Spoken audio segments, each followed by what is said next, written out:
Una pregunta para empezar, por curiosidad. ¿Cuántos tienen dominio propio? Mucho manco veo. ¿Qué ha dicho? ¿Dominio propio? Ah, dominio propio. Pues ¿Cuántos tenéis dominio propio? ahí estamos, ahí estamos. Bueno, pues nos va a hacer falta, ¿eh? Nos va a hacer falta y mucha. Solo para obtener lo que el Señor nos ha prometido para este año, año de expansión espiritual y física. Para eso vamos a tener que tener, entre otras cosas, aparte de fe, mucho dominio propio. Amén. Y más con la palabra que hoy nos trae el Señor. Y ahora diréis, ¿por qué lo del dominio propio? Porque el título del mensaje es Hablemos de tentaciones. ¿Puedes resistirlas?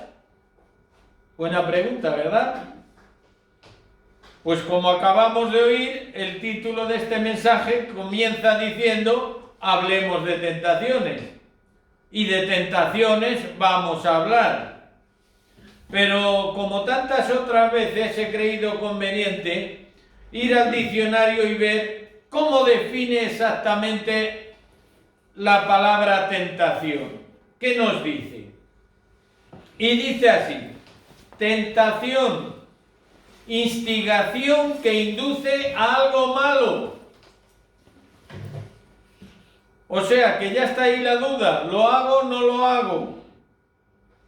Impulso repentino que excita a hacer una cosa.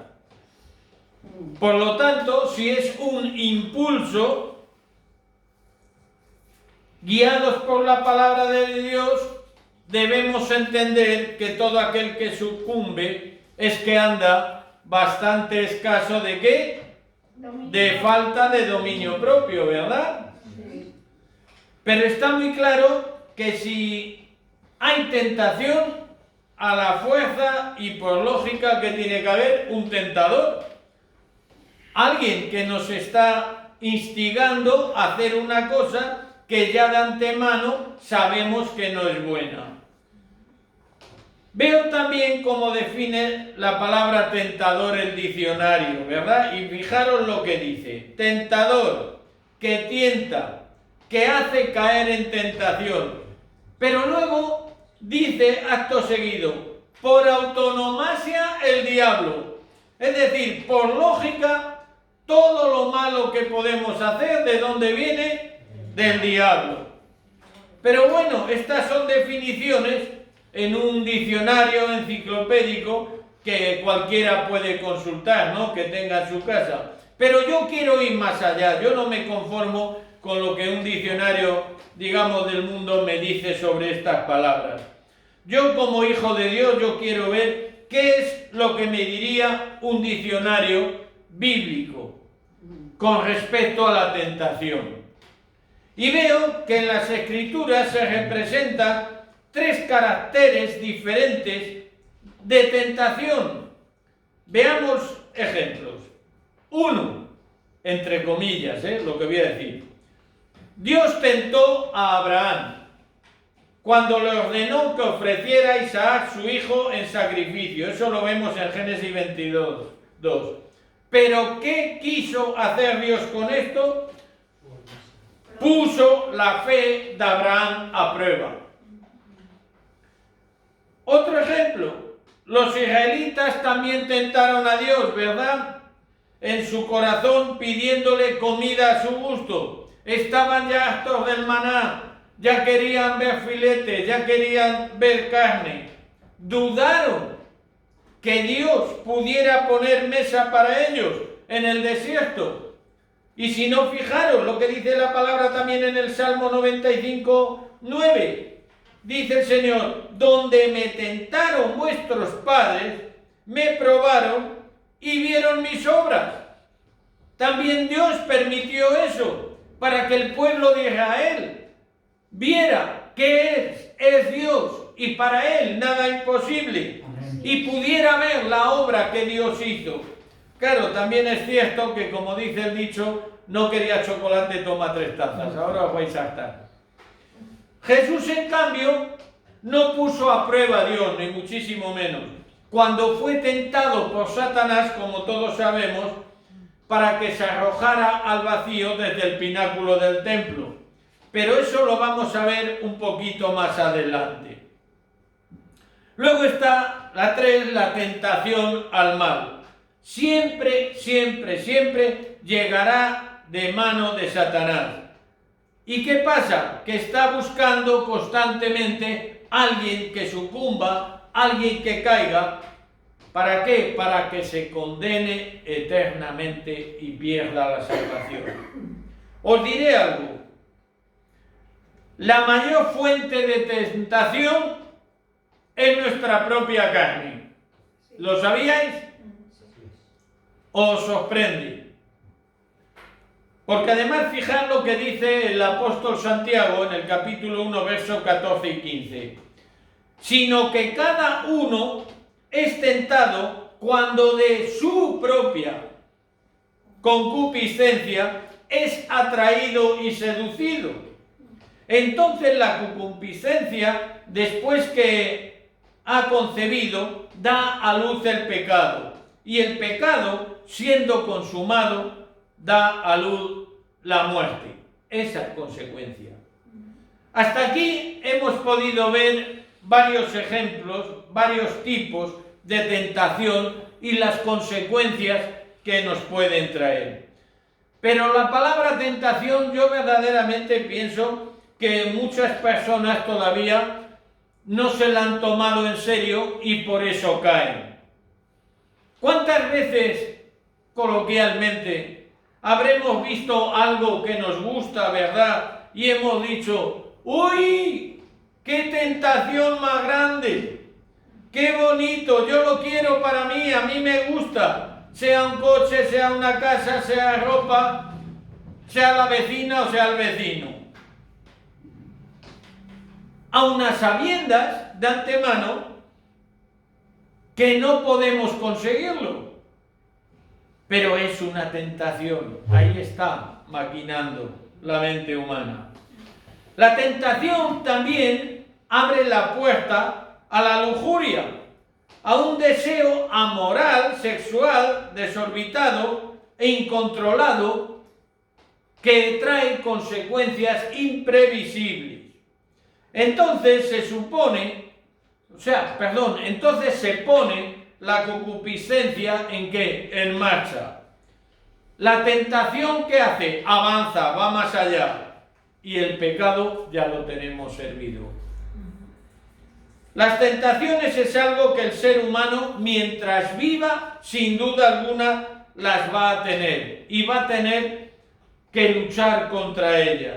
El enemigo de nuestras almas, Satanás, que el Señor lo reprenda, no descansa y está siempre, siempre al acecho a ver a quién puede pillar. A ver en qué momento nos pilla más débiles para que sucumbamos. Pero Dios esto ya lo sabía. Para Dios no es nada nuevo. Y por eso es que nos dio una fórmula magistral, infalible. Y el apóstol Santiago en el capítulo 4, verso 7, nos dice el archiconocido texto: someteos pues a Dios, resistid y al diablo, y éste huirá de vosotros. Gloria a Dios. No tenemos que olvidar que la palabra de Dios es la única fuente de verdad que nos da la victoria sobre todas las tentaciones. Amén. Amén.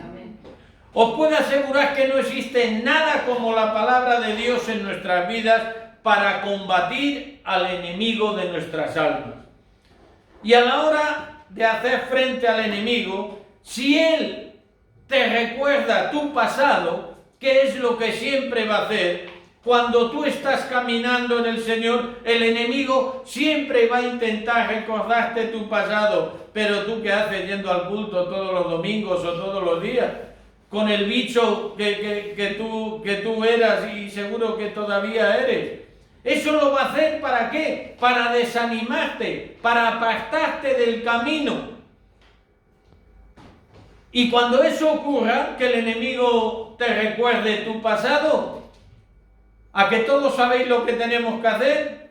Recordarle su futuro, que su futuro está escrito. Y es un futuro verdaderamente oscuro, condenatorio. Si hay, además, os diré, si hay un relato bíblico que hable de las tentaciones, ese es, por ejemplo, en Mateo 4, del verso 1 al 11, que hoy vamos a leer. También este texto lo encontramos en Marcos 1, versos 12 y 13, y en Lucas 4, versos del 1 al 13.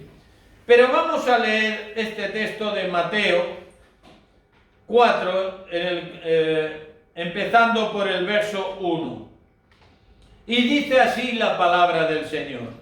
Entonces Jesús fue llevado por el Espíritu al desierto para ser tentado por el diablo. Recordemos que Jesús en el momento venía de ser bautizado en el Jordán por Juan el Bautista, ¿verdad? Que todos lo sabemos.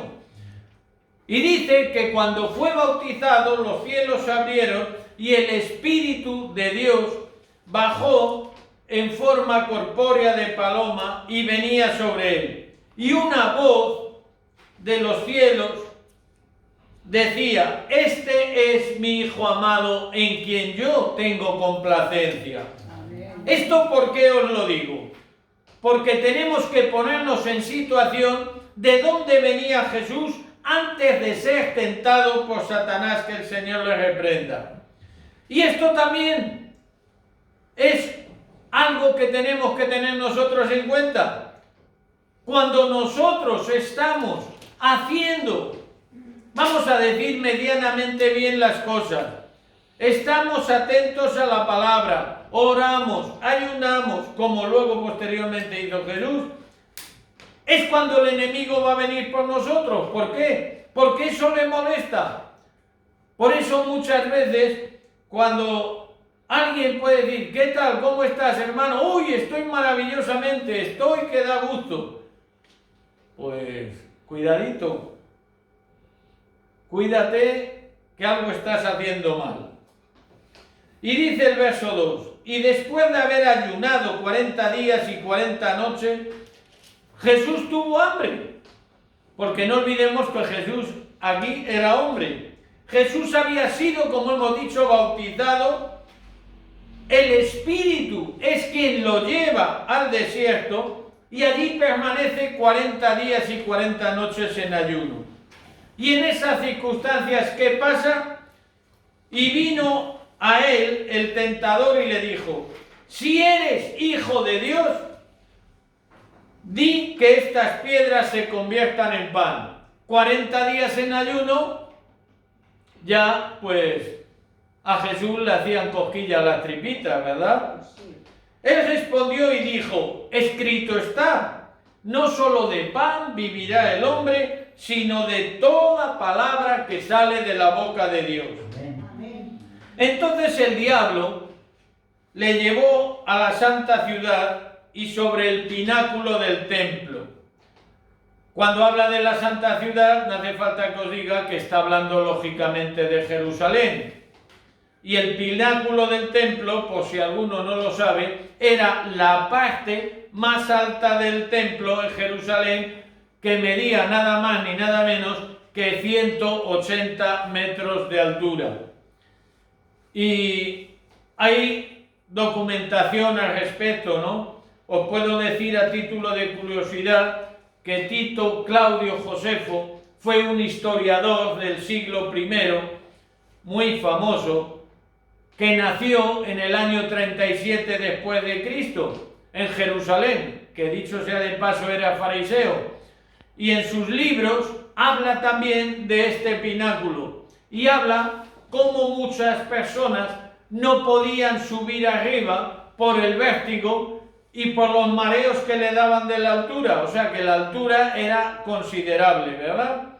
Y sigue el verso 6, y le dijo: si eres hijo de Dios, échate abajo, porque escrito está: a sus ángeles mandará acerca de ti, y en sus manos te sostendrá, para que no tropieces con tu pie en piedra.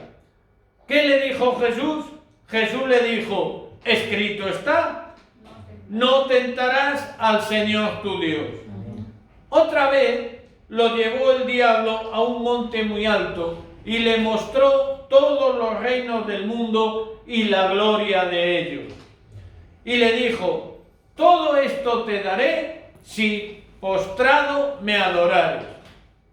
Entonces Jesús le dijo, vete, Satanás, porque escrito está, al Señor tu Dios adorarás y a Él solo servirás.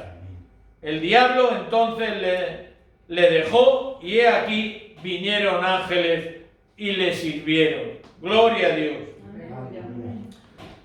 Si algo aprenderemos hoy, entre otras cosas, es conocer la naturaleza de las tentaciones y su razón de ser. El porqué de estas tentaciones.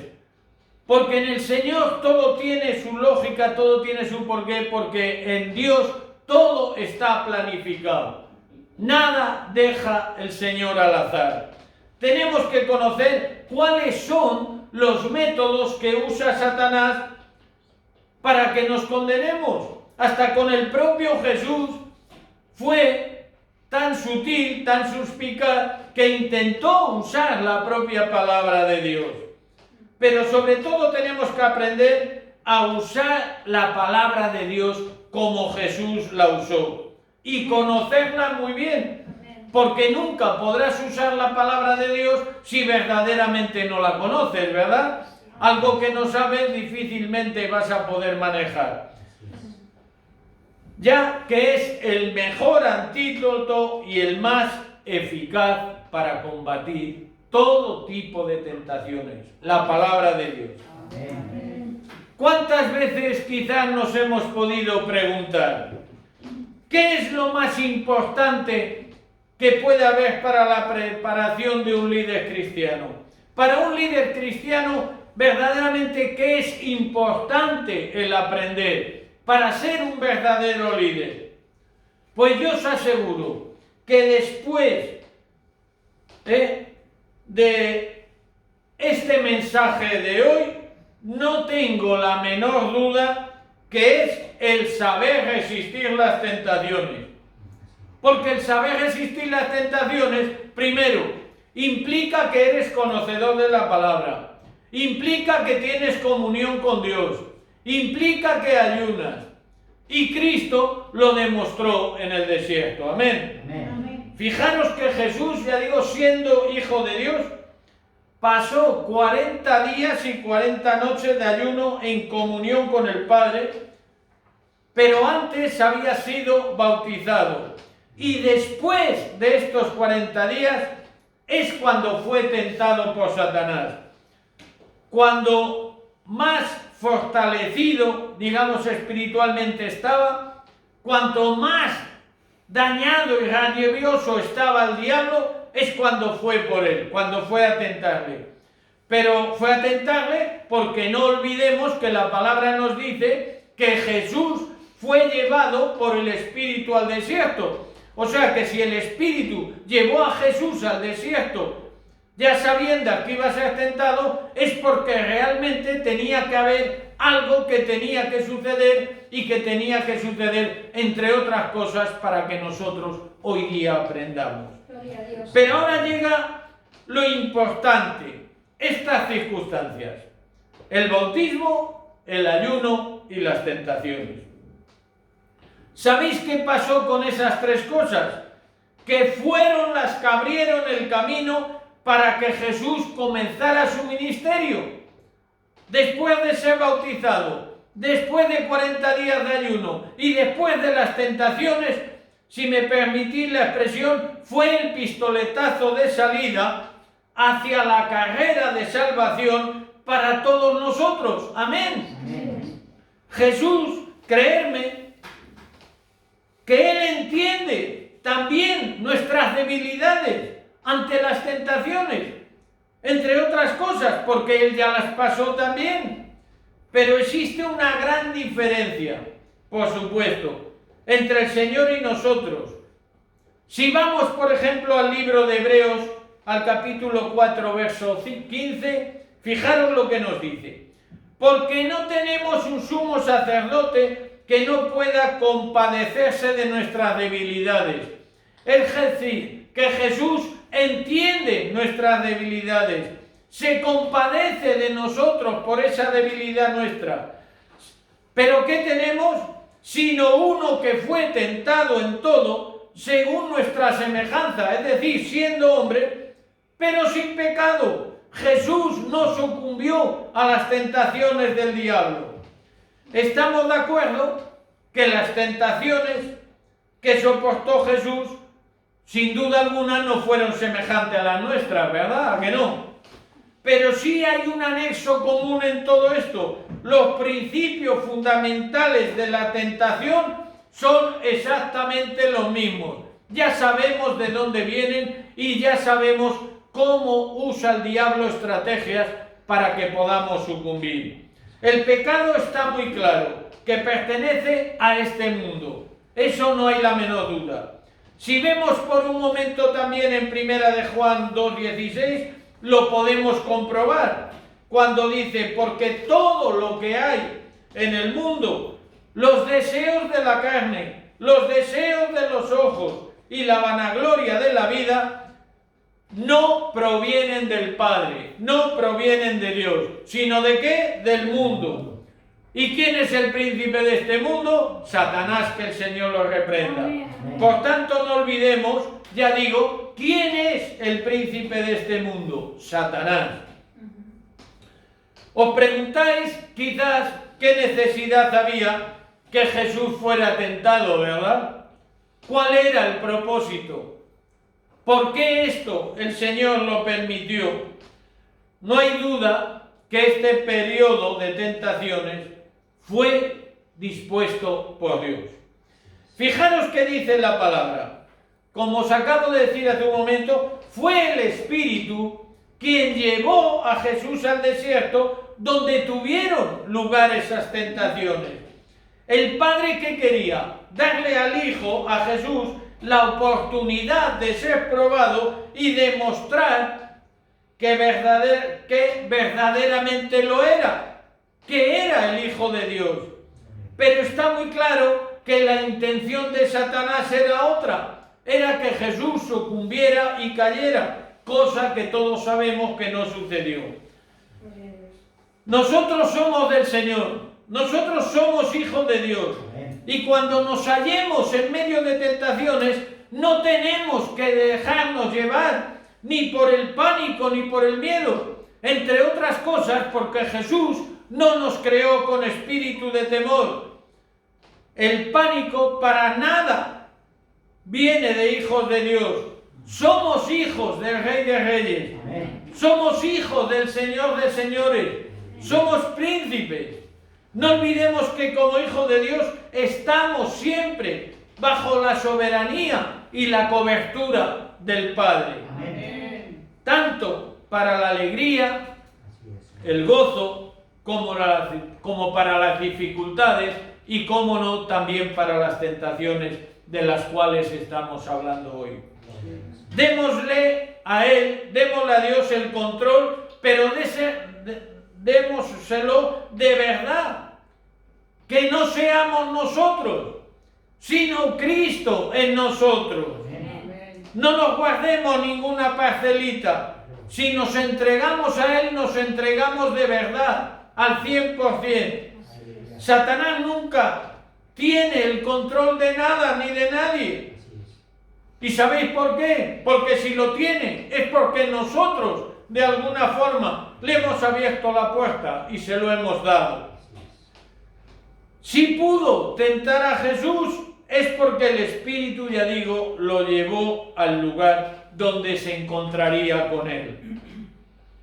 El verdadero siervo de Dios, hermanos, para llegar a serlo, sin duda alguna, como tantas veces hemos hablado, ha de ser probado. No puede ser un verdadero siervo de Dios si no ha sido probado, si no ha sido tentado, si no tienes las marcas del sufrimiento en tu corazón. Y eso incluye también, por supuesto, la tentación. Las tentaciones, ¿sabéis lo que son? No es otra cosa que esfuerzos que hace el enemigo para apartarnos de Dios con actitudes y decisiones erróneas que Él nos induce a que tomemos para que nos perdamos. A través de sus tentaciones también Jesús comprendió lo que significaba para nosotros esas tentaciones, porque Él las vivió en su propia carne. La victoria, sin duda, de Jesús que tuvo sobre Satanás es de suma importancia y crucial. ¿Sabéis por qué? Porque esa victoria nos asegura también la nuestra. Él nos demostró que a Satanás se le puede vencer, y de hecho hoy día Satanás está vencido. La mayor victoria, Jesús en la cruz del Calvario. Por tanto, las tentaciones que recibió Jesús formaban parte sin duda de un plan de Dios cuando Él envió a su Hijo Jesucristo aquí a la tierra. No olvidemos que aquí Jesús era hombre y tenía que pasar tentaciones como cualquier ser humano, como podemos pasarlas nosotros. Tenía que ser tentado en todo, según nuestra semejanza, como hemos leído antes en Hebreos 4:15. Hay algo importante en lo cual debemos de reflexionar. Uno, donde fue tentado Jesús era un lugar desierto, es decir, un lugar deshabitado. Jesús estaba solo. Las tentaciones más grandes siempre nos vendrán en momentos de mayor debilidad. ¿Por qué entonces el Señor dice congregaos? Porque no vamos a estar solos. Como hermanos en la fe, como hijos de Dios, nos vamos a apoyar en los momentos difíciles, nos vamos a gozar en momentos de alegría. Pero si tú te apartas, si tú te quedas solo, eres un bocado exquisito para Satanás, porque va a ir a devorarte. Así es. Por eso aprovechó ese momento el diablo para ir y tentar a Jesús, porque llevaba ya 40 días en ayuno y 40 noches, y ambas circunstancias eran propicias para el enemigo poder actuar. Soledad y debilidad. ¿Qué dos palabras más significativas tienen que ser esas para el Hijo de Dios? No puedes estar solo, y esa debilidad que te pueda venir, tienes que tener hermanos, tienes que tener a tu congregación, tienes que tener a la iglesia de Dios a tu lado. ¿Para qué? Para sujetarte. Alguien tiene que sujetarte los brazos, porque llegará un momento que te canses y sucumbirás. Porque no olvidemos que somos humanos, somos de carne y hueso. ¿Y por qué Satanás esperó precisamente esos 40 días para tentarlo?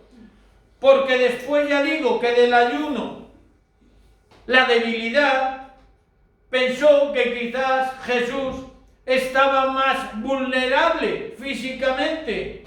Durante los 40 días y 40 noches, el Señor Dios sostuvo a Jesús físicamente, pero cuando terminó, Jesús estuvo a expensas de las tentaciones del enemigo.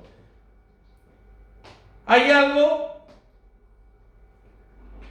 que quería también recalcar, que solo Jesús y Moisés fueron los únicos que ayunaron por tanto largo tiempo. Aunque también es cierto que el profeta Elías, con una sola comida, nos cuenta la palabra en Primera de Reyes 19:8, que estuvo caminando durante 40 días y 40 noches. Pero ahora vamos a ver poco a poco, vamos a estudiar, vamos a centrarnos en esas tentaciones una por una de las que recibió el Señor Jesús de Satanás. En la primera tentación, ¿qué le dijo Satanás? Que convirtiera las piedras en pan, ¿verdad? Porque Jesús tenía hambre. Satanás intentó que Jesús hiciera mal uso de sus poderes divinos para satisfacer su hambre personal, es decir, para beneficio propio. Fijaros qué astuto aquí fue Satanás. En el Jordán, después de ser Jesús bautizado, como hemos dicho hace un momento, ¿qué voz escuchó? La voz del cielo de Dios que dijo: este es mi Hijo amado. Vamos a quedarnos con esta frase: este es mi Hijo amado. Y ahora Satanás, ¿qué hace? Le dice: puesto que eres hijo de Dios, es decir, ¿no dice tu padre que eres su hijo? Pues vamos a verlo, a ver si es verdad o es mentira. Puesto que eres hijo de Dios, di que estas piedras se conviertan en pan. ¿Qué forma más sutil de tentarlo? Está claro, sin duda alguna, que la tentación iba dirigida a los deseos de la carne, porque físicamente Jesús tenía hambre, 40 días en ayuno. ¿Y cuántas veces el enemigo en su debilidad, en nuestra debilidad, también nos puede atacar por ahí? Con esto lo que te está dando a entender la palabra es que tenemos que, si el enemigo es sutil, nosotros tenemos también al Espíritu Santo. Amén. Que tenemos que estar en conexión con Él. ¿Para qué? Porque esto no es problema nuestro. Si nosotros creemos que somos verdaderamente hijos de Dios, es problema del Espíritu Santo el guiarnos y decir: no, Luis, no hagas eso, porque la palabra de Dios dice eso. Pero antes también tienes que ser conocedor de la palabra de Dios. Él va a usar estrategias que a nosotros nos van a parecer normales. Pero lo que guiaba a Jesús precisamente no era el apetito humano del hambre, sino lo que a Jesús le guiaba y le sostenía. ¿Sabéis qué es? La palabra de Dios. Por eso no sucumbió. Si vemos la segunda tentación, aquí el diablo todavía fue más sutil. Llevó a Jesús al saliente más alto del templo en Jerusalén, la ciudad santa, como hemos dicho. ¿Y por qué le llevó ahí? ¿Acaso a alguien se le ocurriría pensar que allí, en este lugar, alguien podría hacer algo malo?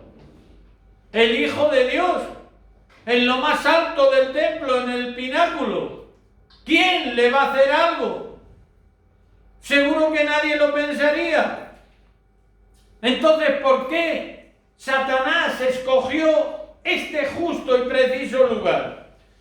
Si vamos al libro de Malaquías, vamos a ver la solución, la respuesta. En Malaquías 3:1, escuchad lo que dice: he aquí yo envío mi mensajero, el cual preparará el camino delante de mí, y vendrá súbitamente ¿a dónde? A su templo, el Señor a quien vosotros buscáis, y el ángel del pacto a quien deseáis vosotros. He aquí viene, ha dicho Jehová de los ejércitos. Amén. Lo primero, que seguro que Satanás se presentó a Jesús como ángel de luz. Entonces, viendo la profecía, lo que dice aquí Malaquías, el pueblo de Israel, ¿qué es lo que esperaba? Que el Mesías viniera al templo. ¿Pero cómo? De una forma que nadie se podía imaginar. Los judíos esperaban que el Mesías hiciera una aparición repentina, espectacular en el templo. Jesús ahora se halla en el saliente más alto del templo, donde todos, desde esa altura que estaba, podría verlo. Esa altura, como hemos dicho antes, de 160 metros. Satanás le propone ¿el qué? Que salte, dándole a entender que eso le daría la gloria a Dios y a él tal vez un gran número de seguidores. Obedecer a Satanás nunca le va a dar la gloria a Dios, diga lo que diga Satanás, ni por supuesto serviría para nada para la extensión del reino. Qué sutil, ¿verdad? Pero Satanás aún va más allá y le cita las propias escrituras: a sus ángeles mandará acerca de ti, que eso está en el Salmo 91, 11. Es decir, Dios no permitirá que te hagas daño ni mal alguno, aunque te tires de 180 metros. Y fijaros, que vea todo el pueblo de Israel cómo el Mesías desciende de 180 metros y los ángeles le cogen en el camino y no se mata, ¿no? Pero fijaros en un gran detalle que no sé si os habréis dado cuenta si conocéis el texto en el Salmo 91, 11. Hay un detalle muy importante, que al citar el enemigo, Satanás, este Salmo 91, 11, omitió algo de suma importancia. ¿Y eso qué es? Que te guarden en todos tus caminos. ¿Esto qué quiere decir? Dios nos guarda en todos nuestros caminos para protegernos, para que no nos dañemos por si tenemos accidentes. Pero Dios no lo hará cuando nuestras conductas sean temerarias. Y eso es una conducta temeraria. El tirarse de 180 metros de altura, como le propuso Satanás a Jesús, para que salte del pináculo. Es la palabra de Dios a medias, el cachito que le interesaba a Satanás. Y así muchas veces el enemigo va a jugar con nosotros. Nos puede dar palabra de Dios, pero un texto fuera de contexto, porque falta lo principal. Por eso tenemos que pedir a Dios discernimiento. Y esta tentación, ¿a dónde iba dirigida? A la vanagloria del ser humano. Yo, el Hijo de Dios, me tiro de 180 metros de lo alto del pináculo del templo, me cogen los ángeles y aquí estoy, hecho un héroe. Pues no fue así.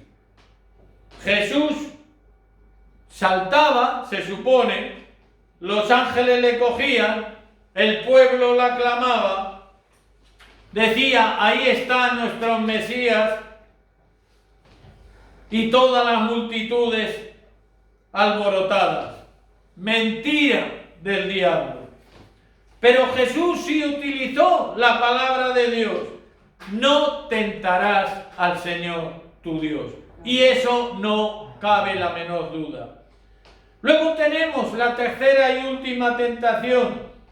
Satanás lleva a Jesús a un monte muy alto, donde allí se podían ver diversas ciudades del rico valle del Jordán. Todo el mundo quizás pudo pasar ante los ojos de Jesús. Satanás le ofrece a Jesús todos los reinos de este mundo. ¿A cambio de qué? De adorarle. Esta era una tentación dirigida a los deseos de los ojos. Es decir, Jesús estaba viendo todas las riquezas del Valle del Jordán. Por un momento debió de pasar por su mirada todos aquellos reinos ricos. Y entonces a cualquier ser humano, eso hubiera dicho: esta es mi oportunidad, esto es mi ocasión. ¿Cuántas veces nos ofrecen cosas que dicen no puede ser verdad? Es una verdad a medias. ¿Por qué? Porque eso te va a traer malas consecuencias a tu vida. Ciertas riquezas, entre comillas, que te pueden meter en el bolsillo, pero las consecuencias van a ser nefastas. Pero hay una pregunta ciertamente interesante. ¿Satanás es el verdadero dueño de todos los reinos de este mundo para podérselos ofrecer y dar a Jesús? ¿O a quien él quiera? Si vemos en el Evangelio de San Lucas, las tentaciones de Jesús en el capítulo 4:6 dice, lo siento por quien haya dicho que no. Y le dijo el diablo, a ti te daré, y le dijo al diablo, a ti te daré toda esta potestad y la gloria de ellos, porque a mí me ha sido entregada, a quien quiero la doy. Es cierto que Dios permite a Satanás que haga ciertas cosas, porque están en su plan, en el plan de Dios, como puede ser las pruebas que permitió al santo Job, ¿verdad? Veamos si Satanás controla a los pecadores y estos a su vez controlan los gobiernos, como pasa frecuentemente. Entonces es cierto, en cierto sentido, ese ofrecimiento que le hace a Jesús es válido. Satanás tiene la capacidad de manipular, por ejemplo, el poder político para ofrecer a Cristo la posición de gobierno que le ofrecía. Entonces tenía base fundamentada para hacerle esta oferta a Jesús. Con esta tentación final, Jesús ni se inmutó. Es decir, siguió en su línea. Usó como arma la propia palabra de Dios. Deuteronomio 6:13. A Jehová tu Dios temerás y a Él solo servirás. Como hemos podido comprobar a través del propio Jesús, la palabra de Dios es el arma, y repito, más eficaz contra toda tentación. No lo olvidemos. A Satanás no le quedó más remedio que salir en retirada, que huir. Fijaros qué hizo Jesús con esto. Jesús dejó la defensiva y tomó ¿el qué? La ofensiva, atacar. Esto es otra lección que tenemos que aprender del Maestro, de Jesús. Deja ya de defenderte y contraataca. Tú tienes el poder. Tú eres un hijo de Dios. No te lamentes tanto diciendo, ¡ay, el diablo siempre enredando! Porque tú le dejas. Tú le das la autoridad con tus actitudes. Satanás tuvo que irse ante la autoridad de Jesús al darle la orden de que se fuera. Apártate de mí, fuera, Satanás. Y Dios a nosotros también nos ha dado esa autoridad en el nombre de Jesús. Aquí hemos podido ver cómo Jesús rechazó todo ofrecimiento de parte de Satanás. Estos venían sin duda alguna envueltos muy bonitos con un papel de regalo usando la palabra de Dios. Pero en realidad era un puro veneno que mata. Todos hemos pasado, pasamos y pasaremos por tentaciones a lo largo de nuestra vida. Pero no olvidemos que una cosa es ser tentado y otra cosa es pecar. Podrás ser tentado, pero no caigas en la tentación. No sucumbas. Jesús fue tentado, pero no pecó. No sucumbió a ninguna tentación. Cristo siempre, siempre nos va a dar la victoria cuando usemos correctamente la palabra de Dios. Amén. Este año, hermanos, Dios tiene para nosotros un propósito grande a nivel personal, a nivel congregacional. El Señor nos ha dicho, como vemos ahí, que el 2021 será un año de expansión espiritual y física. El enemigo lo sabe, no es ajeno a esto. Y sus tentaciones no van a cesar para que esto no suceda. ¿Cuándo vamos a tener a nivel personal y congregacional más tentaciones de parte del enemigo, más ataques? Cuanto más cerca estemos de Dios y más en comunión estemos con Él. Cuando más cumplamos su palabra, cuando de nuestra boca solo salga verdadera palabra de Dios, ahí el enemigo va a estar rabioso, ahí va a ir por nosotros. Pero Jesús nos ha enseñado cómo resistir con su propio testimonio, ¿verdad? La victoria no dudéis que es nuestra. ¿Por qué? Porque Jesús la ganó para nosotros. Y ya por último, quiero volveros a repetir Santiago 4:7. Resistid al diablo y huirá de vosotros. Nuestra mejor herramienta, no dudéis que siempre va a ser la palabra de verdad, la palabra de Dios. Y dicho esto, hermanos, que esa palabra siempre esté en vuestro corazón, que esa palabra siempre se haga carne en nuestras vidas, porque lo que Dios tiene para nosotros es grande y no vamos a permitir que el enemigo nos lo robe. Que Dios os bendiga. Amén.